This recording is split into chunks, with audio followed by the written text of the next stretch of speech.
દિલ્હીના નાયબ મુખ્યમંત્રી મનીષ સિસોદિયા પ્રેસ કોન્ફરન્સ કરી રહ્યા છે, સાંભળીએ चला जाए गुजरात से बाहर, दिल्ली चला जाए, तो फिर आपका देश का, समाज का विजन क्या है? देश कैसे आगे बढ़ेगा, समाज कैसे आगे बढ़ेगा? एक तो उनसे, उनके सामने मैं ये सवाल रखना चाहता हूं, और दूसरा मैं खुद भी देखना चाहता हूं कि आपने गुजरात में 27 सालों में शिक्षा में क्या काम किया है। मैं इसके लिए अगले मंडे को, आने वाले सोमवार को गुजरात के स्कूल देखने जाऊंगा।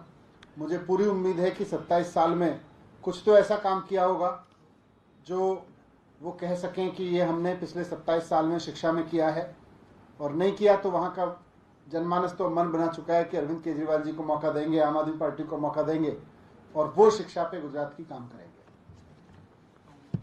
Thank you.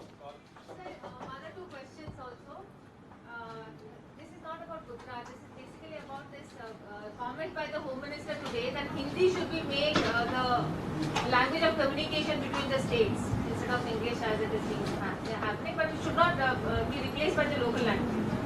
It should not be replaced. मैंने देखा नहीं क्या, it should not be replaced by local languages. Local language जो है वो रहेगी, लेकिन Hindi should be the medium of communication between various states.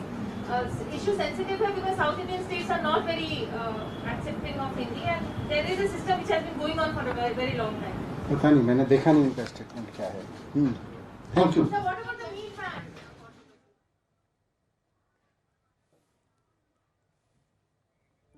તો મોટા સમાચાર પ્રાપ્ત થઈ રહ્યા છે। દિલ્હીના નાયબ મુખ્યમંત્રી મનીષ સિસોદિયા અગાઉ પણ જીતુ વાઘાણીને પડકાર ફેંકી ચૂક્યા છે, અને હવે મનીષ સિસોદિયા ખુદ આવશે ગુજરાતમાં અને ગુજરાતમાં શાળાઓની શું સ્થિતિ છે તે જોશે અને ત્યારબાદ સરકારને ઘેરશે। તેમણે ત્યાં સુધી કહ્યું કે 27 વર્ષથી શાસન છે ભારતીય જનતા પક્ષનું। હું જોઈશ કે ગુજરાતમાં સરકારી શાળાઓ કેવી રીતે ચાલે છે, અને 27 વર્ષમાં ગુજરાતમાં ભાજપની સરકારે શિક્ષણ ક્ષેત્રે શું કર્યું છે।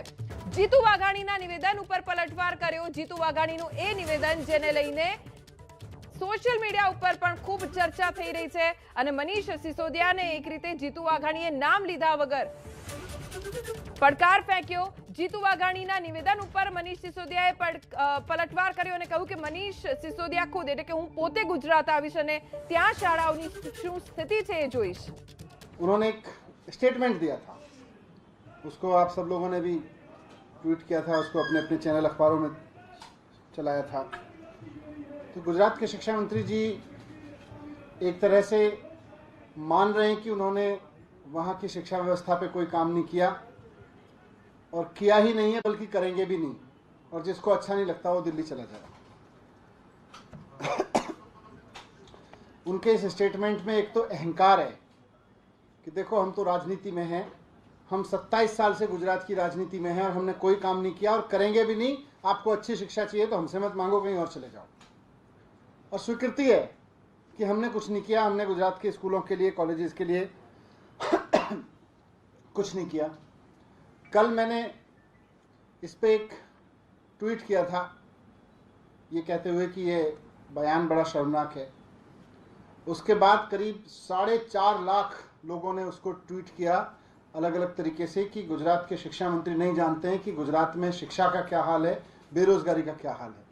उसको लेके युवाओं ने, खास तौर से गुजरात के युवाओं ने बहुत शोर मचाया सोशल मीडिया पे कि गुजरात के शिक्षा मंत्री को कुछ नहीं पता है कि गुजरात की शिक्षा का क्या हाल कर रखा है। बहुत सारे लोगों ने दिल्ली के एजुकेशन मॉडल पे भी कहा कि भाई उन्होंने देखा है गुजरात, दिल्ली के स्कूल आके, और गुजरात के स्कूल कहीं नहीं है। तो मैं एक तो गुजरात के शिक्षा मंत्री जी से पूछना चाहता हूं कि भाई फिर जब आप गुजरात के स्कूलों को अच्छा नहीं करेंगे, गुजरात के कॉलेजेस को अच्छा नहीं करेंगे, गुजरात की शिक्षा पे कोई काम नहीं करेंगे, और अहंकार से कहेंगे कि जिसको गुजरात की शिक्षा अच्छी लगती वो चला जाए गुजरात से बाहर, दिल्ली चला जाए, तो फिर आपका देश का, समाज का विजन क्या है? देश कैसे आगे बढ़ेगा, समाज कैसे आगे बढ़ेगा? एक तो उनसे, उनके सामने मैं ये सवाल रखना चाहता हूं, और दूसरा मैं खुद भी देखना चाहता हूं कि आपने गुजरात में 27 सालों में शिक्षा में क्या काम किया है। मैं इसके लिए अगले मंडे को, आने वाले सोमवार, તો આવતા સોમવારે મનીષ સિસોદિયા આવશે ગુજરાત અને આવીને તેઓ જોશે કે 27 વર્ષમાં ભારતીય જનતા પક્ષે શિક્ષણ ક્ષેત્રે શું કર્યું। પેટ્રોલ ડીઝલ પુરાવતા કેમ સાવધાની રાખવી છે જરૂરી, કેવી રીતે થાય છે પેટ્રોલ પંપ પર ગોલમાલ, પેટ્રોલ ડીઝલમાં કટકી થાય છે, ત્યારે હું તો બોલીશમાં રાત્રે 8 વાગે થશે તેલના ખેલનો પર્દાફાશ।